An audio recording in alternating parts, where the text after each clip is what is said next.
We're doing this podcast to really talk about this viral video where there is a teacher in Texas, in a Texas high school, who is very upset Oh, and Texas. even crying because he had a 12th grade English class. On day 2 of this school year, he had them read a 2-paragraph passage, and he helped them annotate the passage. And then he wanted them to respond. And he said he gave them the sentence frame Mm-hmm. to do it, which meant he started the sentence for them. He wanted them to finish it. He Right. was crying because they were not able to write the 4 words. And really, his basic thing that was really his big, like, really sad moment was understanding that these kids can't read or write. Hi, thank you so much for joining the Falling for Learning podcast. I am TD Blennaw. We have this podcast to help parents and caregivers with having the resources, strategies, and tools needed to make sure that their children are on track for learning and to stay on track for success. They're in 12th grade. They're supposed to be going to college. They're supposed to be going to the workforce. And they are really severely lacking in literacy. Right. And that I can see that frustration. I teach first grade, and there's oftentimes an exasperation that we feel as first grade teachers when kids come and they don't know their letters. And that's just, the beginning. Sometimes kids don't go to preschool or kinder. So we're like, oh man, they're behind this one little part of their educational journey. So as a 12th grade teacher, when they come to when they can't read, I can just imagine the level of frustration as far as like, where do you even begin when there's been that much movement through the educational system and they're still lacking some fundamental skills. So the tears were real. I could understand Yeah. that frustration for sure. For sure. Yeah, my heart goes out to this teacher. But one thing about our Falling for Learning podcast is we're all about equipping teachers, educators, parents, homeschool parents with resources and strategies to make sure your kid is set up for success. And so Right. we will really talk about what can be done, Right. because we don't know what he's feeling after that. Is he, really ready to throw away throw in the towel, per se, like, there's nothing that can be done. But I know that there are things that can be done, and we're going to give you strategies today that you Right. can check for as a parent, Right. as a homeschool parent, as an educator, so that your kids are set up for success. Right. Okay. Even if they're in 12th grade. So one of the very first things that I noticed that this teacher was saying, that this is the second day of school, and he is referring to um, very heavy scaffolds that he's given his students. So just to let you know what scaffolding is scaffolding are strategies that we use to help students reach grade level standards and to complete assignments when they're not able to do it on their own. Right. That's what they're supposed to be used for. I have worked as an advisor of 39 schools, and the schools spanned from K through 12. They were feeder schools, which meant that often the kids who started in pre-K ended up going to the high school, right? Because they fed into one another. So it was the middle schools, it was the elementary schools, it was the pre-K, and then the high schools for those kind of same group, same area. And I did notice that those heavy scaffolds were used from day 1 of the school year to day 183 of the school year. And scaffolds are supposed to be temporary. Now, when we're thinking about a scaffold, like, for example, a restaurant or a business, right? I know that some people aren't able to get up the stairs, so they may be able to walk on a ramp. Some people may be in a wheelchair, so they may need the ramp to wheel up themselves. And so that is a permanent scaffolding to help support people to get into their restaurant. Hmm. But when it comes to learning, permanent scaffolds should not be in place for general education students. Right. And really they should be used for individual students, right? Like individually, Taisha Hmm. may have a problem with reading, so I'm going to give her this support. I'm going to give her maybe a shorter passage or something because she cannot read that well. But Lauren is reading on grade level and writing on grade level, so she's not getting a scaffold. She doesn't need it. She actually is able to meet grade level standards, or even if she's not yet, she's on the way to that. And we're going to practice and help her until she gets there. But Taisha may need these scaffolds, but Hmm. this level of scaffold should even if I'm not ready to let him go completely as a learner, they should be lessened and lessened. Meaning, if I first have you do a sentence, right? If I want you to respond to a sentence, write a sentence, respond by writing a sentence, for example, and you don't know how to write a sentence, what's a scaffold that you might give me if I don't really know how to do that? Like you have a question and then I need to answer. How might you help me? How might you help me? Yeah. So for any grade level, having a sentence stem, which is basically the part of the sentence that is going to give the kid the structure for how to complete the answer, is a very easy scaffold. So if you ask the child, who is the main character, depending on the grade level, what would be appropriate would be, it could be a one word response, Winnie the Pooh. It could be a full sentence. The main character is Winnie the Pooh. So you would provide that scaffold in the form of an actual sentence stem where you would have presented to the kid the main character is, and then the blank, and the student would just fill it in. And then they Right, could go ahead and respond orally. The main character is Winnie the Pooh. So there's different types of scaffold. But for just a basic sentence, sentence frame or sentence stem to help a kid is very common and really useful. And I would imagine that teacher, that 12th grade teacher, I don't know, did he say he had used some kind of scaffolding and they couldn't even fill in yeah. 4 words? So basically, he scaffolded. And it sounds like they need to fill in 4 words from what he scaffolded. So a Right. sentence stem or sentence frame, they're basically used interchangeably, but they needed to write 4 words to finish the sentence. And Right. so obviously the teacher very much cares and is concerned, but I do want to point out that at the very beginning of the school year, day 2, um, for me as a seasoned educator, I'm national board certified and so is Lauren. It's really I am starting the year off and I had my longest teaching in the classroom with 6th graders. Mhm. I've also taught 5th grade, 4th grade, 3rd grade. I've taught 11th grade, so I taught 1st grade. So I've taught Done it in all. many different levels, right? And then been a coach and a curriculum advisor.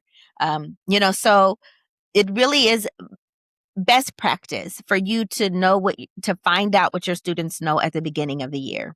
So Hmm. scaffolds are not really something that I'm putting in place at the beginning of the school year because I really do need to know what my students know at the Right. beginning of the year. Yeah, scaffold So if is I more, it's more of a teaching tool, and you want to do maybe some foundational assessments of where your kids are at. Like what am I working with? So yeah, yes. that makes sense. And Hmm. I don't know this teacher. I don't know if he's a veteran educator. I mean, he had some gray hairs or whatever, but it doesn't mean that he wasn't new to the profession. I don't know what his level of expertise is or his level of experience. I just know that it's not a best practice to start with scaffolds, but instead to find out actually what you can do because whatever grade level standard that is. So as a 6th grade teacher, I would have my students come in and they could tell me about their summer or their favorite holiday. I would give them a couple of options, but I start and this is writing. I wouldn't assess their writing and reading at one time. I would want to know what they could do as a writer. So I would just start with obviously writing about something that they know, because I could just see their writing skills. So I would not be assessing their reading skills and their writing skills at one time. I just want to know what they can write. And so they know what they did during the summer, or they know about their favorite holiday, and so they're going to write about it. Mhm. Because I do want to see what they know how to do. Like, I know that in fifth grade they should have been writing, and I think it's Multiple two paragraphs. pages. They're supposed to be writing 2 pages independently in a Mhm. single setting or whatever. So I'll say, please write at least 5 paragraphs about your summer or your favorite holiday, right? And I Wow. just do want to tell you, that a lot of times kids would be like kind of floored by that assignment, and That's day one of fifth grade, sixth grade. Fifth sixth grade too. grade. When I taught fifth grade, the same thing. Yes, absolutely. Oh, Because wow. Okay. that is their grade level standard. They should be able to write a page on their own. Okay. So I'm not going to start them with, can you write a sentence? Because that's Right. more like maybe a first grade. So I just want to see what they could do. We do have a time to talk. Hmm. We have a time to discuss. And that's I tell them they could go through their writing process the right. way, so if you need to do a pre-write, maybe you just want to write, maybe you want to draw a picture. All of those things are appropriate as they are gathering their ideas, but I do want to see what they should be able, what they should be able to do, which is write. Now, I don't shame my students, but I do want to see. And Right. some of them, and really, because it is uncommon, and some people are like, oh my goodness, but it's not. Oh my goodness, the standard for their fourth grade was for them to be able to write a full page, like in a single sitting. Yeah. No, And you're right. You're yeah. right. And I sometimes think about how often we use the previous year's assessments to kind of get a gauge of where kids are coming in. And in my experience, I've had so many kids that, there's the summer slide. And if they were not on grade level leaving the prior grade, I almost assume that, coupled with the summer slide, that when they come in, they are not going to be performing on grade level. Not all of the kids, but again, we have assessments that kind of give us a little window into what we're getting, and it's not always indicative of how they're going to do, the first week of school, because that could have been a bad day for that kid, or we don't know who the teacher was prior to them getting to me. Um, and I do know that the first day jitters are real. And I applaud your level of rigor when you talk about, hey, So it's it may day. be day two or it's either day one or day two. So I Yeah, haven't been in the classroom I, that way for yeah, me, but it's either day one or day two. They're definitely writing it, but we do yeah, talk about it. I do a model of how I write it and what mhm, I went through to write it. Like, oh, I thought about 4 things that I did. I'm going to write a paragraph for 4 things that I did during the summer. And mhm, so I'll give them like a parallel example of what I did. And I mhm, said, and I do let them know, I said, you're not going to do what you can. This is what right, I want you to be able to write this much, but if you're not able to, it's okay. This is where right, you're starting. We will definitely get there. But this mhm, is what I would like for you to do now. And because I know this is your personal experience, and some kids are but it's really about expectation, letting kids know the expectation. right, A lot of times people don't tell kids what the expectation is. Like, I know where mhm, you are, it's okay, but I feel like it's paramount to let kids know where they are. I mean, right, where they need to be, what I'm mhm, saying, right? yeah, If you don't know where you need to be, and all I've asked you to do is to fill in these last 4 words of this right, sentence frame, then it's like, I finished that. I did what I was supposed to do. And then, kids will be like, I'm pretty smart. I got it done. It's like, not that you're not smart, but that's not what you're supposed to be doing for 12th right, grade. Like, that's not right, the 12th grade standards, right? yeah, So a lot of people are like, oh, the kids can't. And that's what they start with, what they can't. But I want to know what you can do. Yeah. So you And I make sure like you're not in trouble for not knowing how to do this, but I want to see where you are because that's going to show me how we could get you there. And right. so I really do. I mean, it's important, it's Mhm. important. Hey, I'm with the first graders. Some of them have never been to school, and the first 3 days is just, how to put your things away and, where to find supplies and who is your partner and how to transition to the carpet. And so, like, to ask them to do too much I mean, they do have their due now because they have something that they have to do as soon as they get in so that I can greet the kids at the door. Um, but I'm just thinking about, wow, it's just such a different world when you talk about fifth grade and sixth grade and 12th grade. But I'm setting the foundation. And again, just thinking Absolutely. about, I like the question you asked, do kids know what is expected out of them at that grade level? What should you be able to do in terms of the standard? Like, Yeah. this is 12th grade, so the standard is here.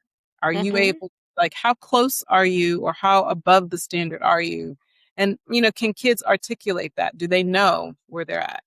I think that Yeah. is So, yeah, so that's, beginning of year assessments. Like, so scaffolding on that level at the beginning of the school year, I don't know his class composition. Um, I don't really think it's appropriate. So mm, I'm not here to like bash any teacher or anything, but it's really appropriate for kids, for you to be finding out what kids can do. And so mm, once I know what they can do, again, and I just give them that time period in class by hand because we know AI and all the things, they're not typing this up. I want to see what they can produce on their own. And I'm mhm, well aware that it's their first draft. And when we think about ourselves adults, how many people actually see your first draft of something, right? When mhm, we've gone through college or whatever, we've gone through many iterations of a paper before we turn it in. No one's right. usually seeing our first draft. So I don't just look at their stuff and say they can't write at all because I've seen their first draft. It was on demand. There's sometimes, they are kind of put aback by it because the expectation isn't there for other grade levels. I still, when I was coaching in the high school, there were teachers talking about making sure the kids could do a strong paragraph. And again, that's not appropriate.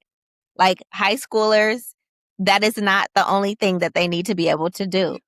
Mhm, And so it's really hard to hear that. Middle yeah, school, it's not appropriate for the kids just to be able to do a strong paragraph. And they know that, right? If their agree. kids, and those same teachers sometimes have kids.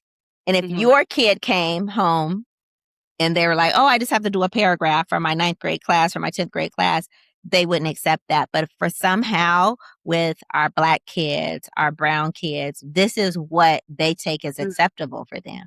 right. And I'm not saying they're not below grade level and they don't need things, but they need to know what they need to know, like what grade level they're supposed to be on, what that level looks like, Right. what's expected. So I had my 11th graders.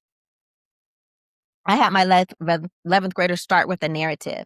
And in high Mhm, schools, often they don't want to even do any narrative. They don't want to do any poetry because they say it's not tested, which mm, again turns kids off from writing and it divorces creativity from writing. But mm. that's for another soapbox. I did do a podcast on that. So I will, I'll link it in the show notes so you can see I did a podcast on that before because that's just egregious. But anyway, anyway, um, I told my students for 11th grade, I said, okay, you're going to do a 5-page narrative. And all of my students did a 5-page narrative, all of my kids. All of your And in students. that school, there were kids, they like 40% of them did their like culminating task. But Mm, all of my students did that. Five and wow. almost all of them did 5 pages and many of them did more Oh, because wow. I set the expectations there. Right. I shared Right. my story and they were able to choose what they were going to write about. They had so much fun doing those stories. So much Yeah. fun. The Rewrite Method and the Rewrite Method Workbook are your go-to resource for helping kids to learn to fall in love with writing. It has the tips, tools, resources, strategies, and skill building activities to help kids fall out of writing hate and into loving to write. Get your book set today.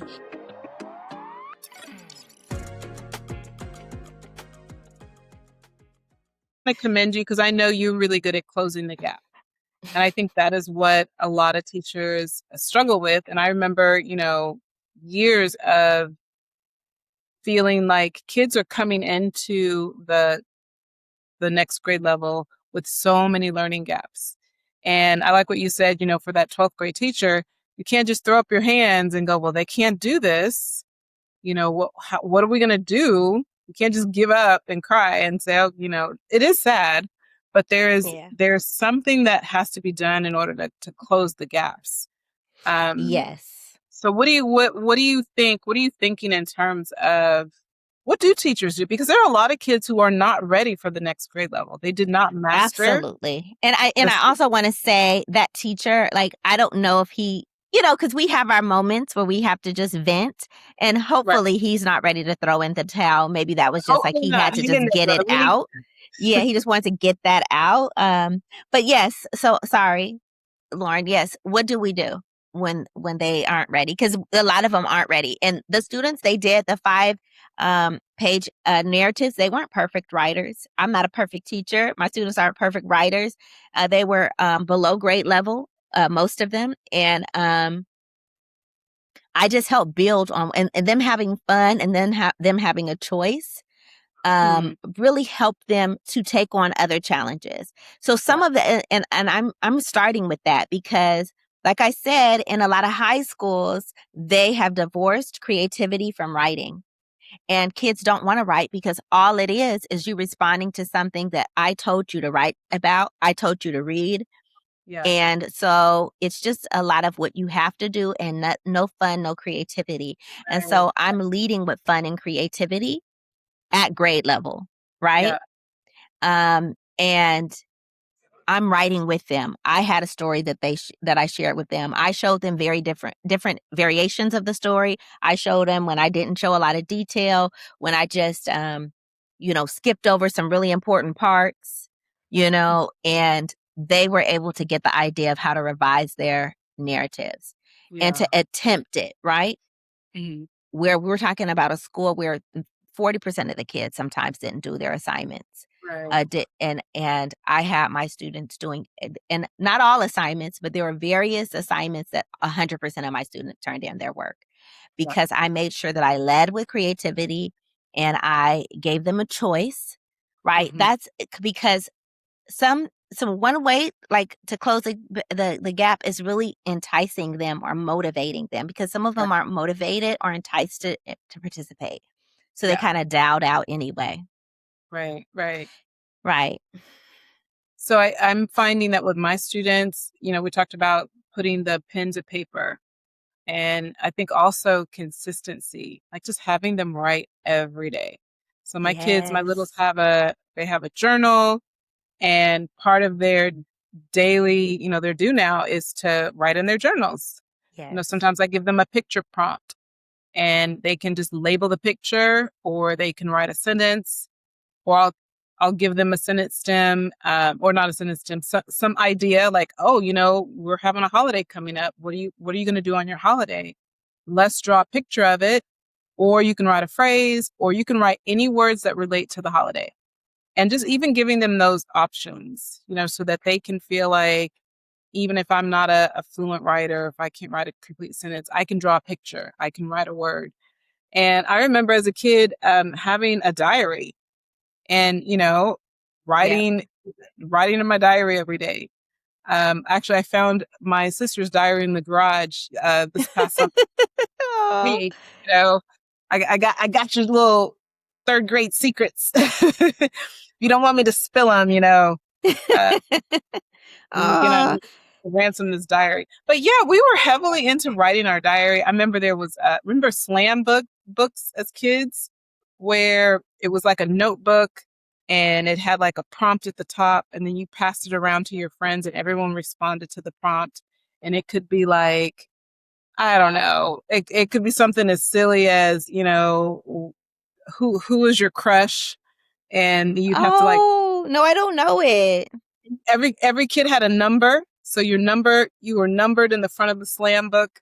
And so it'd be like, number 1 is Lauren, my crush is, and then you'd have to look Ah, who's on that list. So I just feel like as kids, we always had writing as a part of like the makeup of our social lives. It wasn't just yeah. a mix. I mean, We that was used another time. right, I mean, when people people do text messages, because I know when you were getting to know someone, you would, right, your friends or more than friend, your romantic interest. A lot of, you write a note, I write a note. So you would do that with your friends, a friend, as you're getting closer to your friend. Maybe become my best friend. We're writing these notes to each other. But also like, maybe he'll be my boyfriend and we're writing notes to each other. right, But people text now, but of course it's a lot less. And right, that's a whole nother thing, right? Because there is like this viral thing where they're saying only more privileged people will be able to read and write in the future or whatever. And so we will right, talk about that on the podcast as well. But really, yes, what I really want to say is that consistency, because here's another way to close that gap, right? You set consistency. So, I would have my students write, and my 11th graders write and say, okay, you're going to have 10 minutes to write. I want you to have a page. Now, again, when I tell them this, they're not in trouble. They're not, if they don't have it, but I want to set an expectation for them. Because I yeah, don't, and your goal is to write the whole time. So if you get to a page and we're at minute 7, don't think, oh, I'm gonna put my pen down. Like, no, you're gonna write, because your goal is to be able to write. And I'm saying 5 pages, because after 3rd grade, not after third, after 6th or 8th grade, the numbers, go away. Like the standards explicitly list a page number for 4th grade, 5th mhm, grade, and 4th grade. It's like 5th grade, 6th grade, and 8th grade, I think. So I don't think it just goes up to 12 pages. So I said 5 pages is a good amount, right? mhm, Because it stops at 3 pages. So that's why I say 5 pages. And so when they sit down and write to a prompt, so I'll give them a prompt, or you could write about whatever you want. The goal is to practice your writing, right? right, And I right, want you to start with 10 minutes, and I want you to have a page at the 10 minutes, right? You may not have a page at the end of the 10 minutes. That's okay. Know that mhm, that's what we're trying to get to, right, right? And depending on my class, I had a class, I think I started with half a page or something, and then I went to a page. But every month we moved the goalpost. We're like, mhm, now you're writing.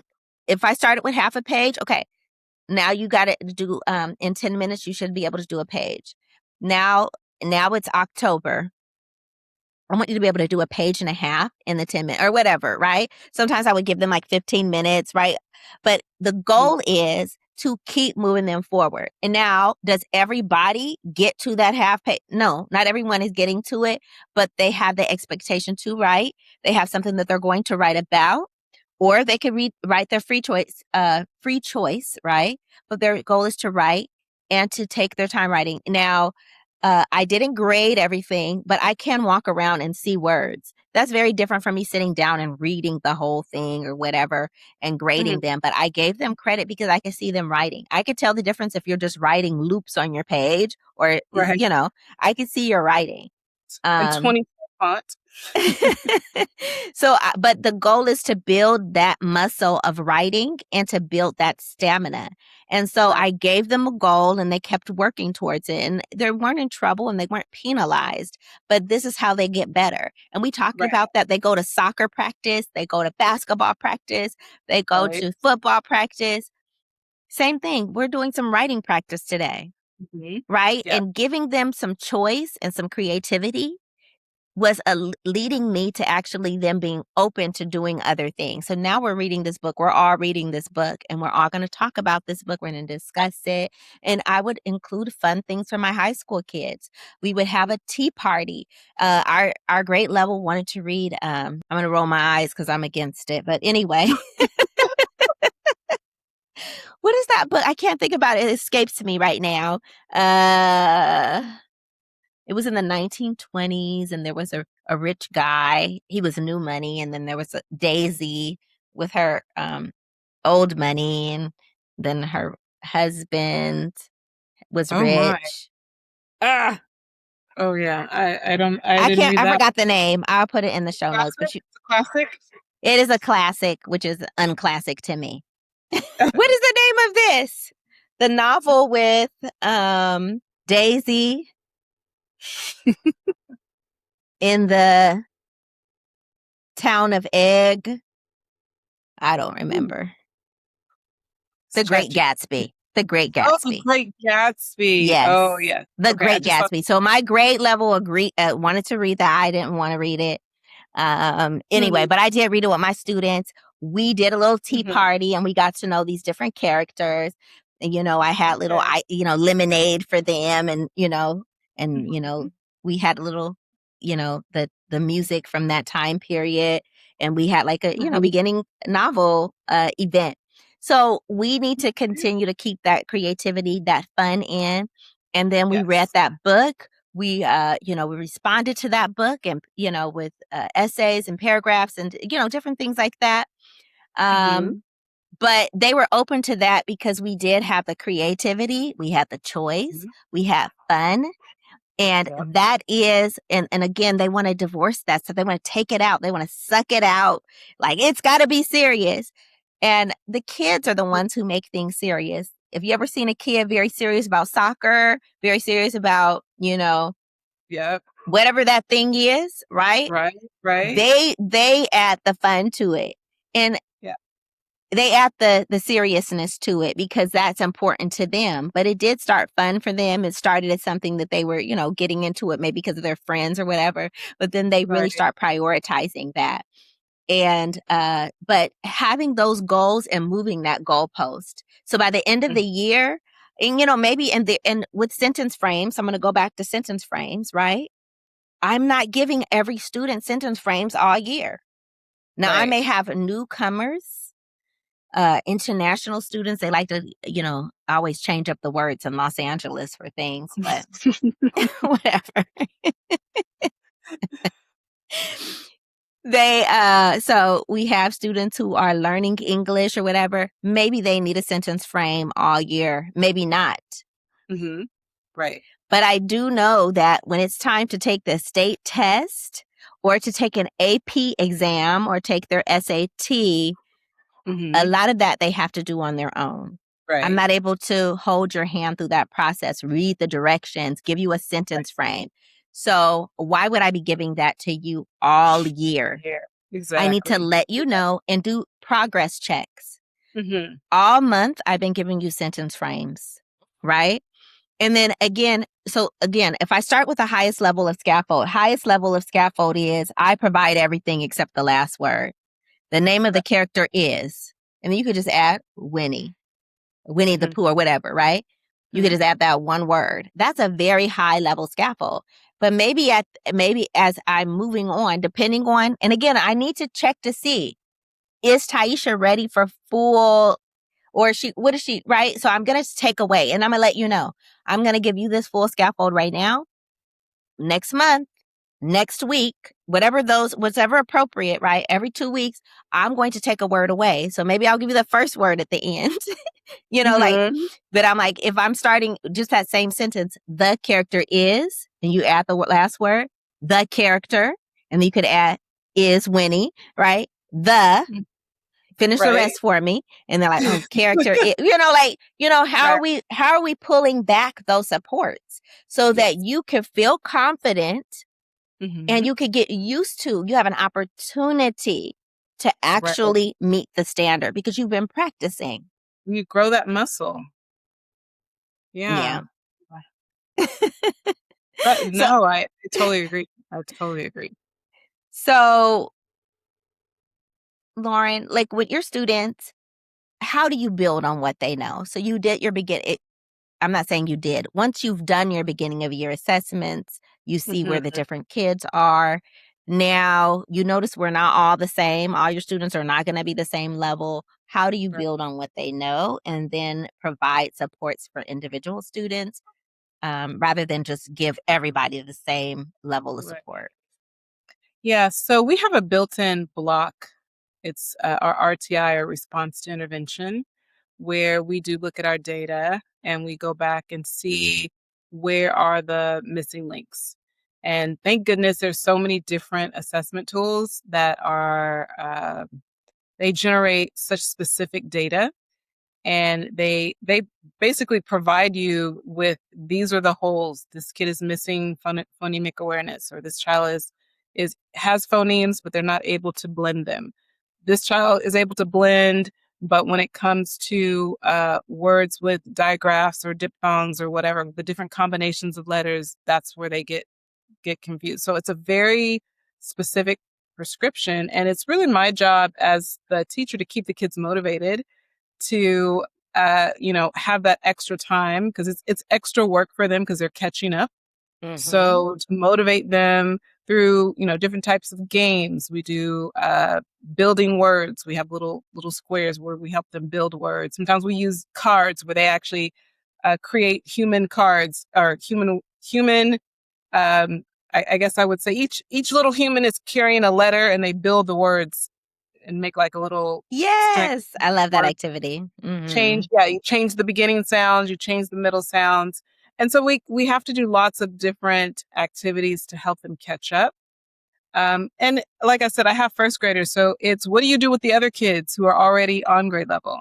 Because there's that Mm-hmm. management piece of, I Yeah. have a small group, so I have to actually train the other kids to work independently. They have the skills, but do they have the discipline, and do they understand the routines? Do they understand what to do when I'm finished with my assignment? Um, we have this great program called Amira. It's an online tutoring. Mm-hmm. Uh, it's AI generated, and so a lot of my kids will get on their Amira app and do their little 20 minutes a day of Amira reading. So there's lots of different ways that we can fill in those gaps. It is a challenge, and even though we're filling in the gaps, every time we have an assessment, the bar is still raised. So we're still trying to catch up with the bar that is being set for them. Yes. And it is possible for kids to grow, um, and still at the end of the year not be exactly where they need to be to go into the next grade level. Because depending on, how far behind they were when they entered. So we're always trying to play catch up, but again, the bar is always rising. It So is.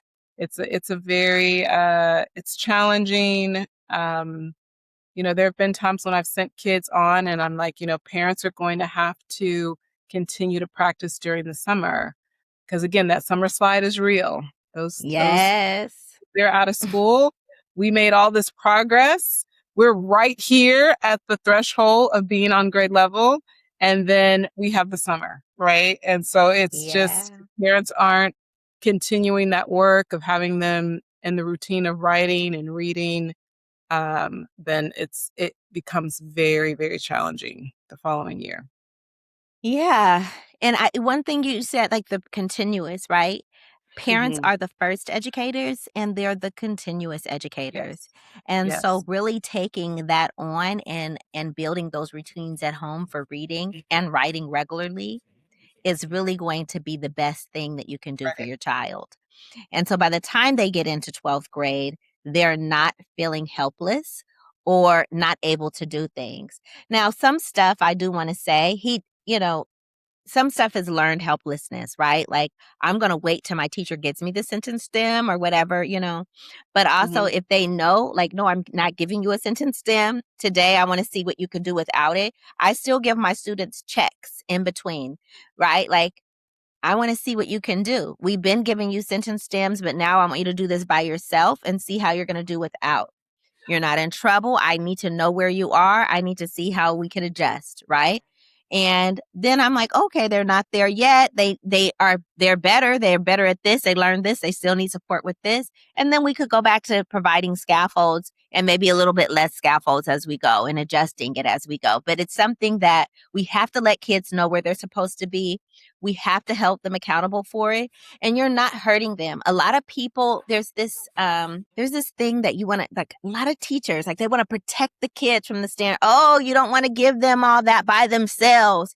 It's like, yes, I do, because the state test gives it to them by themselves. So if they never are in my classroom working by themselves and me understanding what they learned, the first time I know what they actually could do is when they're on that state test by themselves. Yeah. And that is setting the kids up for a failure. And I am all about setting my students up for success. So we are going to continue this conversation because I think we just focused on writing, really. We didn't really get into the reading. And of course, with first graders, the reading and writing is learned together. It's, it's not that separate. But we want to continue with this conversation because it is a nationwide travesty where we know that lots of kids are not learning how to read and write in an adult level. And that's going to set them back. It's so many problems with it. So we want to keep addressing this with educators and parents. What can be done? It's upsetting, but there's a lot that can be done. There's a lot that we can do. So remember, releasing those scaffolds, letting kids know where they are, where they're supposed to be, and helping them build that up to that level, changing those goalposts every couple weeks or months, building on what they know and giving them fun and choice, right? Yeah. Creativity. And give them a diary. Bring back the diary. Give them a diary. Real life writing as a confidant, right? Real life writing purposes. Excellent. So we're going to continue this conversation. Again, do something today that's going to give your child the competitive advantage. Thank you. Thanks again for supporting the Falling for Learning podcast. New episodes go live every Saturday at 5 p.m. You can watch us on youtube.com at Falling for Learning, or listen on all major podcast platforms such as Apple, Google, Audible, Spotify, and much more. For more resources, visit fallinginlovewithlearning.com. We really appreciate you. Have a wonderful week.